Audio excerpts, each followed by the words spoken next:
Statement and conclusion से related fifth example है यहाँ पे। स्टेटमेंट दी हुई है हमें, the minimum qualification for this job is graduation, however candidates who have appeared for the final year of graduation can also apply।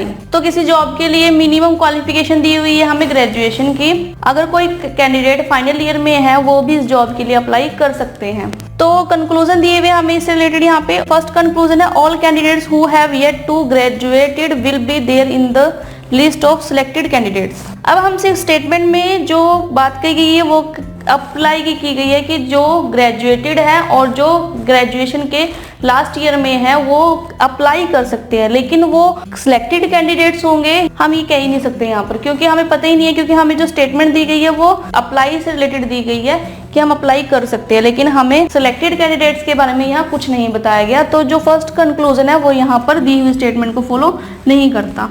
Second conclusion है, all candidates having graduation as their minimum qualification will be there in the list of selected candidates. ठीक है, तो जो minimum qualification वाले graduated candidates हैं वो selected list में हो सकते हैं।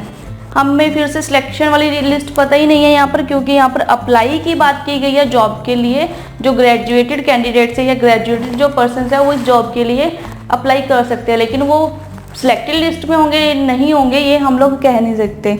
ठीक है, तो जो कंक्लूजन सेकेंड है वो यहाँ पर फॉल्स है, तो इसका आंसर होगा option D, neither first nor second follow. आप लोगों ने यहाँ पर देखा कि हमें स्टेटमेंट्स दी हुई हैं। अगर आप इस तरह के क्वेश्चन को करना चाहते हो तो आपके लिए जरूरी है कि आप जो स्टेटमेंट आपको दी गई है उन्हें आप समझ सके। अगर आप उन्हें समझ सकते हैं कि उस स्टेटमेंट में क्या कहा गया है तो ही आप उससे रिलेटेड कंक्लूजन को ट्रू या फॉल्स बता सकते हो कि वो दी हुई स्टेटमेंट को फॉलो करते हैं कंक्लूजन या नहीं करते। वैसे तो इस तरह के क्वेश्चन करना बहुत ही इजी है अगर आप स्टेटमेंट को अंडरस्टैंड कर लेते हो बड़े अच्छे से।